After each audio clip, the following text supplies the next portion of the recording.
Accolade Global News Update. I am Toibifa Jakarich.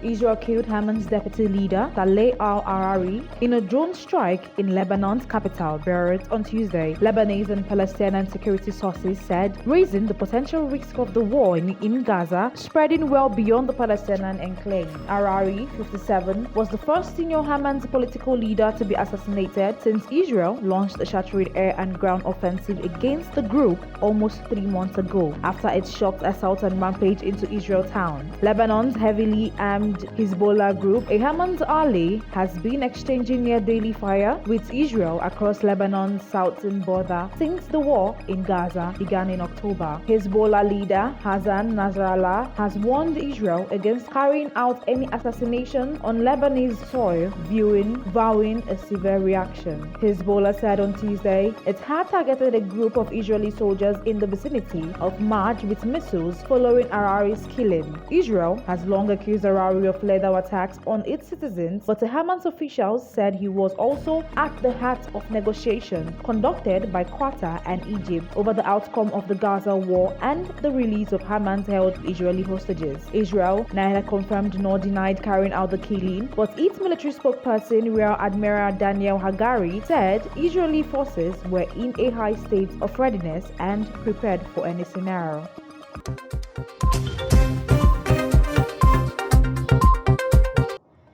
The death toll from an earthquake that struck Japan on New Year's Day rose to 64 on Wednesday as authorities rushed to bring aid to survivors facing freezing temperatures and heavy rain forecast for later in the day. The quake, with a preliminary magnitude of 7.6, struck the Noto Peninsula on Monday afternoon. The quake, with a preliminary magnitude of 7.6, struck the Noto Peninsula on Monday afternoon, leveling houses and cutting off remote areas from aid. Heavy rains were forecast in the quake-hit areas on Wednesday, raising fear of landslides that could further hinder efforts to free many more people trapped on the rubble. Severed roads, damaged infrastructures, and the remote location of the hardest-hit areas have complicated rescue efforts. The full extent of damage and casualties remain unclear 2 days after the quake. Authorities have confirmed 64 deaths, up from 55 late on Tuesday, making the earthquake the deadliest in Japan since at least 2016. Smaller quakes continue to hit the peninsula. Firefighters in Osaka and Nara prefectures pressed despite the rain and aftershock, searching for a woman trapped in a wooden structure crushed by a 7th-floor building which collapsed sideways. The rescuers were removing rubble to try to reach the woman, who was not showing any vital signs. A firefighter said the government opened a sea route to deliver aid and some larger trucks are now able to reach some of the more remote areas. Prime Minister Fumio Kishida told a press conference following a national disaster response meeting.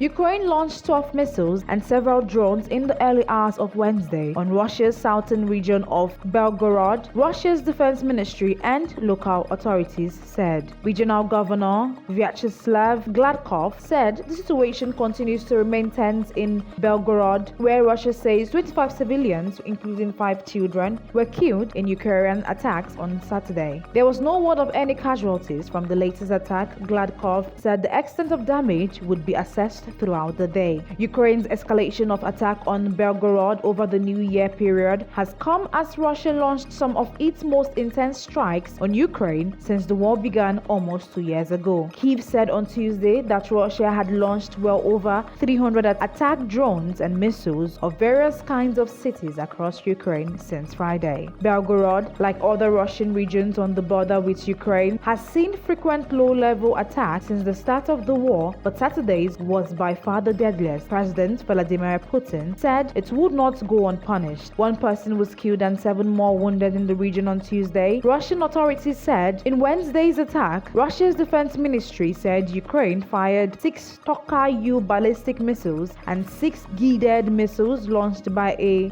Velka heavy multiple rocket launcher. Gladkov said Ukraine also launched several drones on the region and the city of Belgorod, which is the administrative center of the region.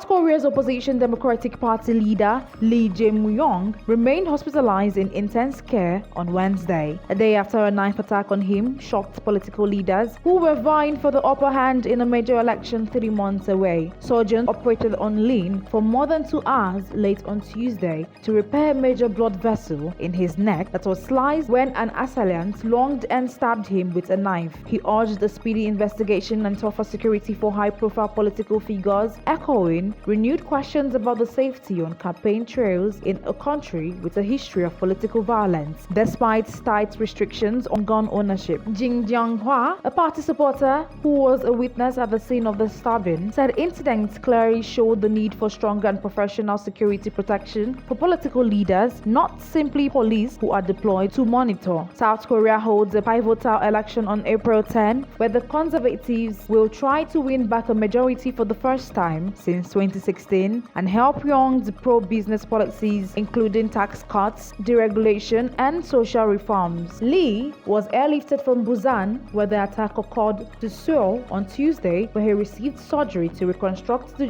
jugular vein that pumped blood from the head back to the heart and insert a tube to support the damaged vessel. Lee lost to Young by less than 1 percentage point of vote, the narrowest margin in a bitterly fought presidential election, and has since faced bribery allegations stemming from a development project when he was mayor of a city near Seoul. He denies wrongdoing.